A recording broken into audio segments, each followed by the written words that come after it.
What up mga solid subscribers no? So ngayon manood po tayo ng isang vlog po. Sorry, nag-burp ako. Isang vlog po, ito yung sa BINI guys na. And papanoorin natin guys, ito yung parang interview nila or parang vlog nila. Hindi ko sure ba sa ABS-CBN to guys no. Pero guys, I'm pretty sure po na baka ma-block po tayo. So lalagyan ko po siya ng something dyan sa harap nyo na like watermark no. Kung hindi nyo siya nakita dyan, ibig sabihin mo hindi po tayo na-block no. Kasi, pero alam nyo man, since this is a property of ABS-CBN, I'm pretty sure guys, 100% mabablock po tayo no. Pero hoping na wag mag-block, ayun lang hinihiling natin no. So ayun na guys, may akong napatakan ni Paso. Without further ado, let's all watch this. Ngayon sa social media ang kantang Pantropiko ng Pinoy pop o P-pop girl group na BINI. Tara't samahan natin si Victoria tulad na nagsayaw at nakipagkwentuhan sa kanila tungkol sa mga pinagdaanan ng mga miyembro yes, BINI ang kanilang grupo. Sumasaya. Na-LSS ka na ba at napainda sa kantang Pantropiko ng P-pop girl group na BINI? Ang mga estudyante ngang ito, sinayaw pa ang Pantropiko sa kanilang prom. Pantropiko. November 2023 nang inilabas ng BINI ang Pantropiko at sa ngayon, more than 6 million na ang streams nito sa isang digital music service platform. Let's go, BINI! Ngayong araw ay bibisitahin at kukumustahin natin ang Nations Girl Group, ang Nations Girl Group, let's go! Tao po! Hi! Hello! Nice to meet you po! Bumisita ako sa rehearsal nila para mangamusta at balikan. Paano nga ba sila nagsimula?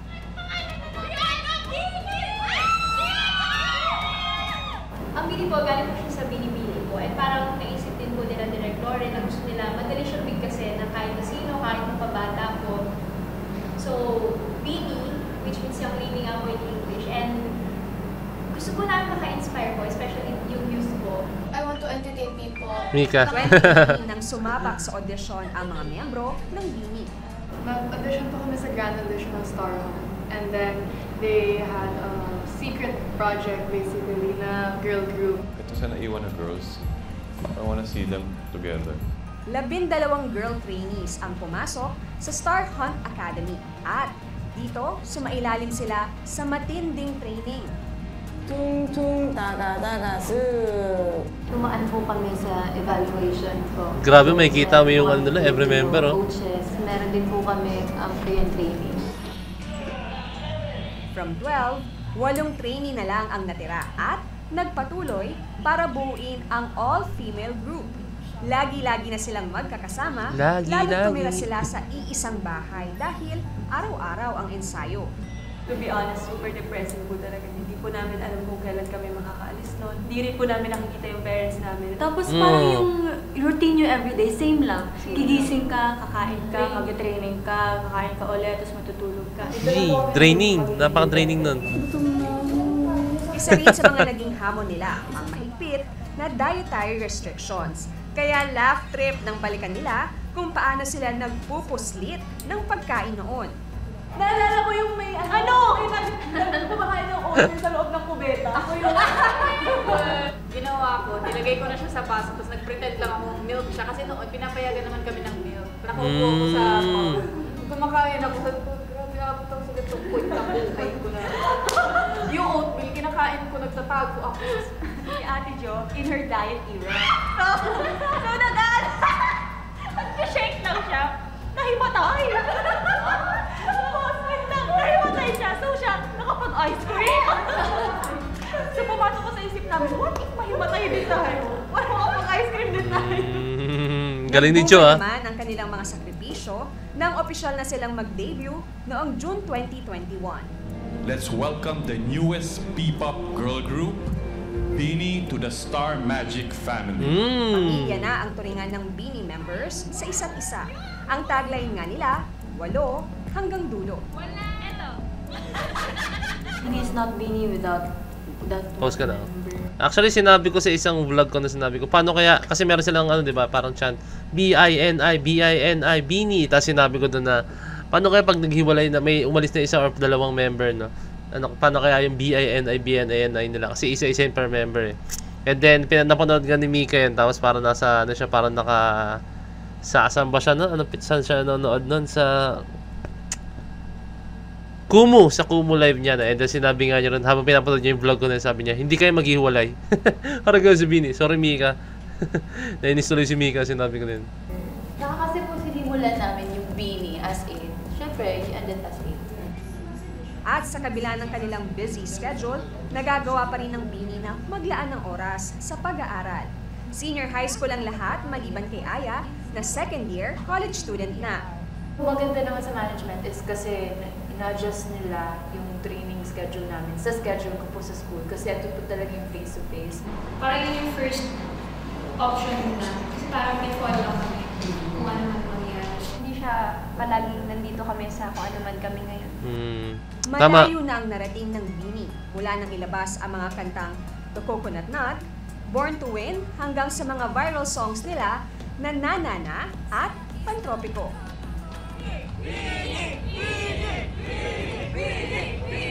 Patunay nga rito ang dumarami nilang tagahanga o fandom na kung tawagin, Blooms.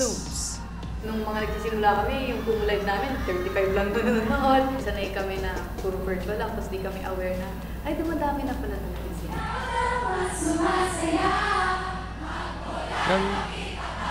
Sobrang na-appreciate ng Bini members sa tuwing sinasabayan ng mga Blooms ang kanilang kanta. Hey, prepare. Trinay lang po namin na parang pakantahin po sila ng Pantropiko. Pag mga ganun po kasi, kina-question po namin si Coach, may gagawa po ba? May kakanta. So nagulit po kami lahat. Alam po nila yung kantang Pantropiko. So parang, At hulaan nyo kung saan na nakarating ang Pantropiko. Luzon, Visayas ba? O Mindanao kaya? Well, sa Korea lang naman, kung saan marami na rin ang nakihataw sa dance challenge. Sinayaw nga ng ilang K-pop idol sa mga video call event. Ay, nakakatuwa. Siyempre, hindi rin ako magpapahuli.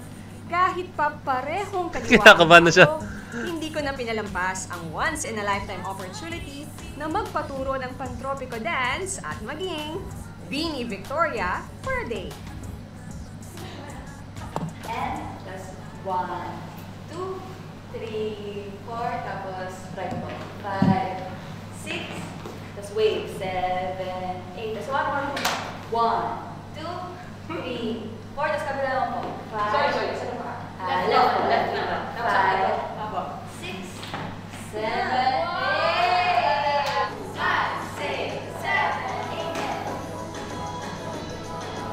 Right.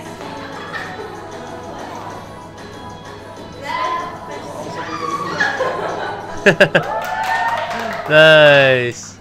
Sa pagdami ng mga nakikinig sa Bini, hiling nila na masuportahan at kumalat pa ang musika ng P-pop hindi lang sa bansa, kundi sa buong mundo. Damn. In general, yung P-pop, nakikita mo talaga yung paano nila ina-incorporate nga yung Filipino na sa bandit man, instruments ng meron tayo sa Philippines, yung mga dialects, lahat po makikita nyo yan sa P-pop. So, for me, talagang magkais lang mga Pilipino to support us, the Filipino artists. We have what it takes and we have the talent, we have the passion.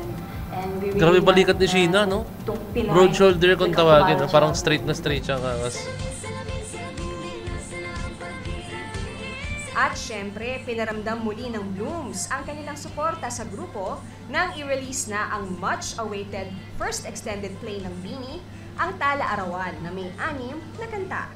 So, in English po, diary siya. And tama nga naman, kasi kami po super open namin sa Blooms. Sobrang grateful talaga kami. Siyempre, sobrang grateful na namin sa Blooms pa lang. Tapos, siyempre, dumating pa yung mga K-pop fans na naging P-pop fans. So, sobrang grateful kami, sobrang saya. Sarap sa puso na every time na lumalabas kami or every time na may performance kami, may inalabas kaming content, nandyan sila to support us.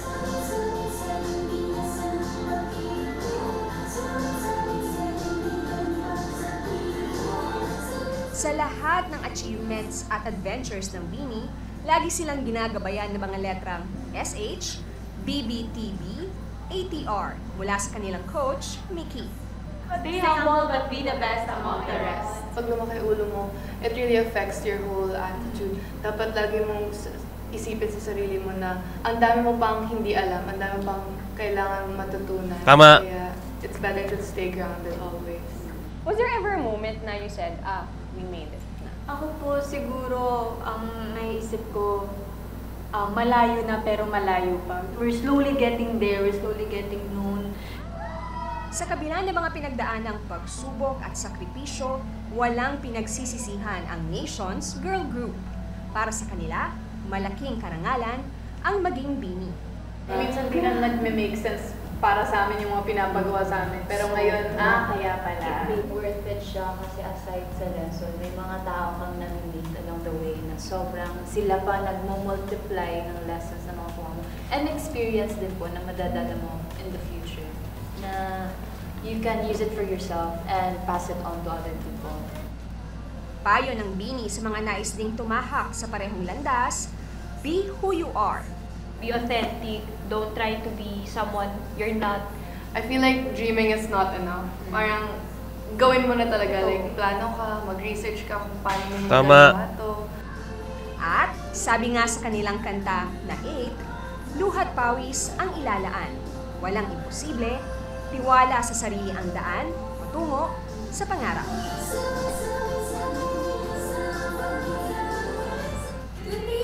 Thank you all.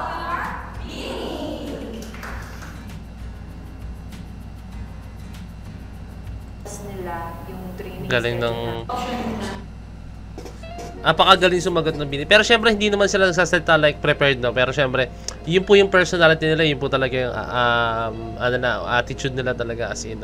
And na-witness ko yan, guys, no? Na-witness ko yan nung na-meet ko sila, guys, in person. Yes, I'm very lucky talaga, guys, na na-meet ko sila in person. Yun sa competition sinalihan namin. Alam ko ilang beses ko na kwento to, pero yun nga, competition sinalihan namin, no? Panoorin nyo, Body Rock Asia, Point of Peds yan, Body Rock.